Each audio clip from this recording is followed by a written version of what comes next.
Um, Good afternoon, que dice el hombre, and welcome to my talk about using Odoo for a furniture outlet with second choice products.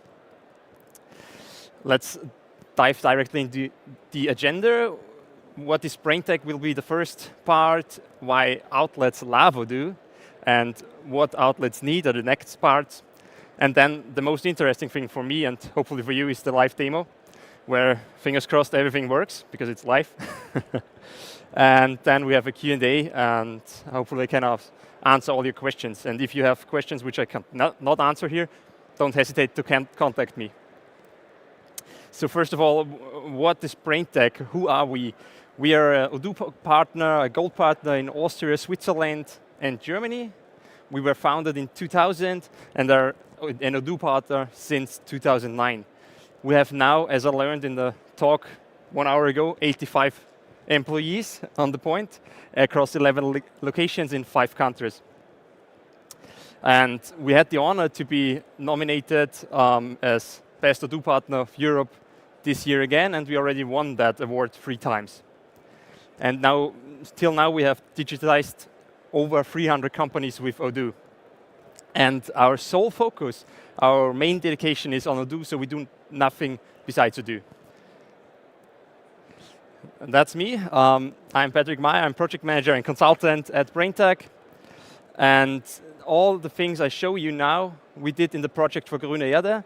Grüne Erde is an Austrian company who produces sustainable furniture, cosmetics, or clothing. And I also can say a warm welcome to Andrea from Grüne Erde. Now, why outlets do love Odoo? 3 big points: efficient integration, customized pricing, and employee retention.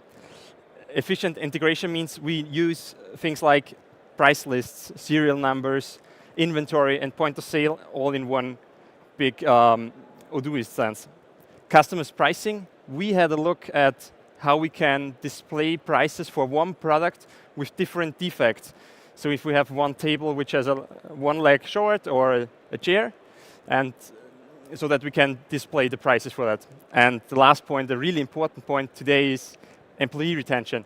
If we do the processes in a good way so that the employees can really focus on the things they like to do and they do love to do the most, that's helping you guys choose the right furniture for your home and do not have to fight against the system which they don't like.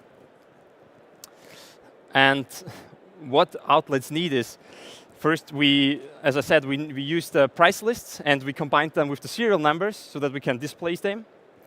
Then we took the serial numbers and added description so that in the point of sale we can see what are the defects.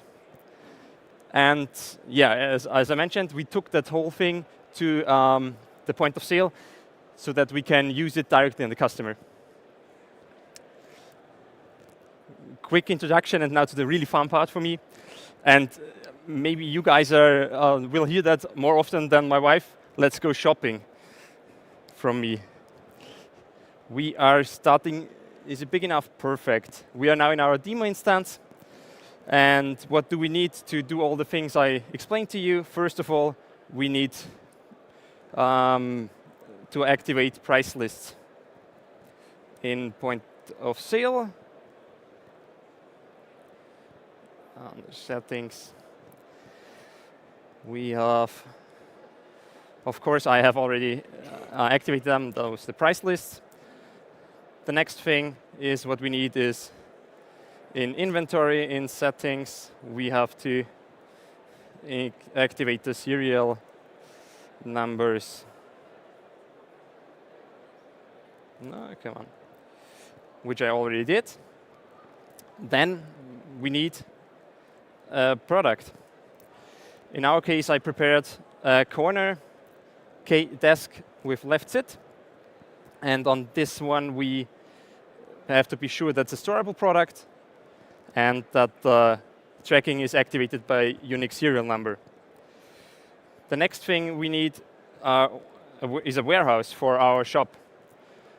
So I created a warehouse for our outlet store, and of course also a location. where we can then sell our products from. Now, the defects of the products mostly we see in the main warehouse where the production arrives. So we need an operation type to send and ship the products from the main warehouse to our store. I created an operation type. I called it 1B outlet, and it's sending from our stock location in our main warehouse to our store location. Perfect. Then, and that's really important, otherwise the functionality wouldn't work, is we have to configure in point of sale the right operation type. And with that we mean the point of sale orders. The default source location has to be set on our point of sale location. And that's already done. Perfect. Perfect. Now let's have a look at our product again. I see we have two on hand. They are both in our main warehouse with the serial number 1, 2, 3, 4, and the second one with 5, 6, 7, 8. Now let's give them a description as we are in the warehouse. I know the one table has the left leg is to show it. The second table, the right leg is to show it. And that I'm going to configure here. I'm taking the serial numbers in the inventory app. We have an extra tab point of sale description. In this one, I do right short, leg, left. And the next one is short, leg, right. And now I can go to the price list and can define, or I create a new one because we do not have one for our outlet. Perfect. I create the price list, call it outlet. I apply it on a variant. In that case, it's our corner desk left sit. And here I have the field lot serial number. I take the first one and give it a fixed price with 59 euros. Save and new, because we have a second product where we give it another price. We give it let's give it 79 euros. Save and close. Save perfectly. Now what we have to do is open in our outlet point of sale the settings and set the right price list, which in our case is the outlet price list. Save it, and now we can jump into our point of sale application where I just do a quick refresh. Yeah, perfect.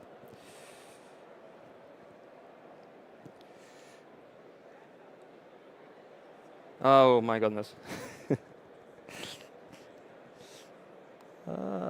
That is no problem. Let's keep it to the public price list.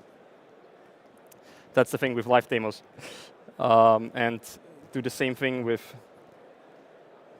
price lists. For the public price list, take our products.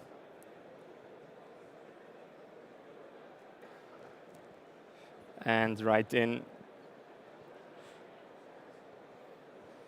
Now it's not working. Why it's not working? That's not good.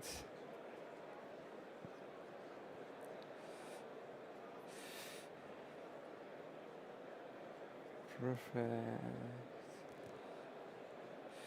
Let's do it the other way. I have already prepared a second case,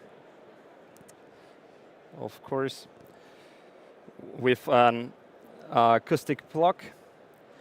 There, if I click on information, I get the description here for the different serial numbers, bad leg, and some gribbleish. And I see I have already sent this via the operation type, which we can do to the outlet inventory location. And because I have this one on stock, if I click now on the product, or normally in the point of sale, I would scan it. It opens up, and I see there's my lot number. It's the 124 with the €6 price, which are set in the price list. I can now click on OK. And sorry, I have to click fast, harder. And now I have my product with the right price in my point of sale. I can sell it to my customer. Wire cash. And I have printed in my serial number here too.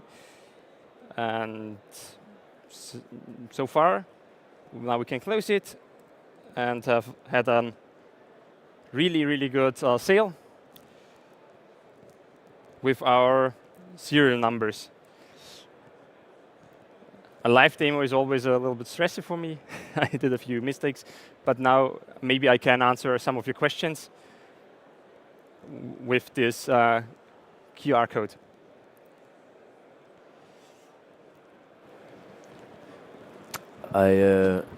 There's already one question. Who is setting the prices? Basically, the prices configuration. These are the same users that receive the product?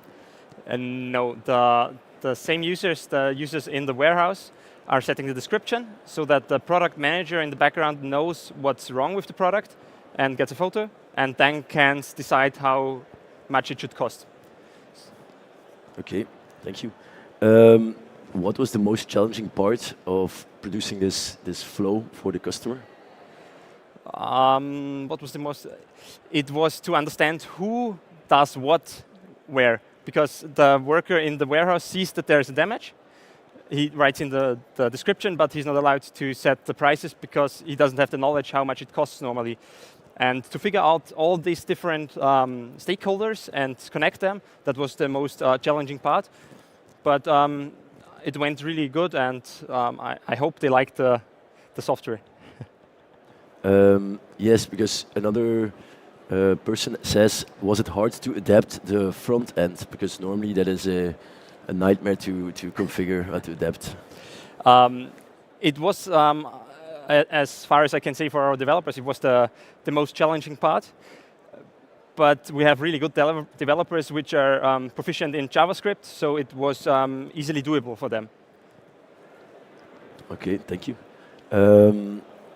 Can the price list be set when you're only shipping from a warehouse, not using POS? No, we're not shipping from a warehouse. We're selling directly from the store, and the warehouse is the store.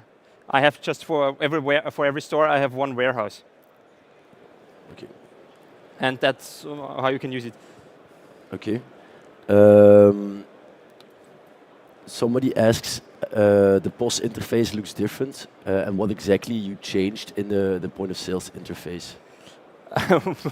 that would be like a new talk, because we changed a lot of things in the POS interface. Yeah, really, really a lot of things. But whoever asked that question, we can talk, or you can write me like an email, and I can show you a few things, okay, if you want to.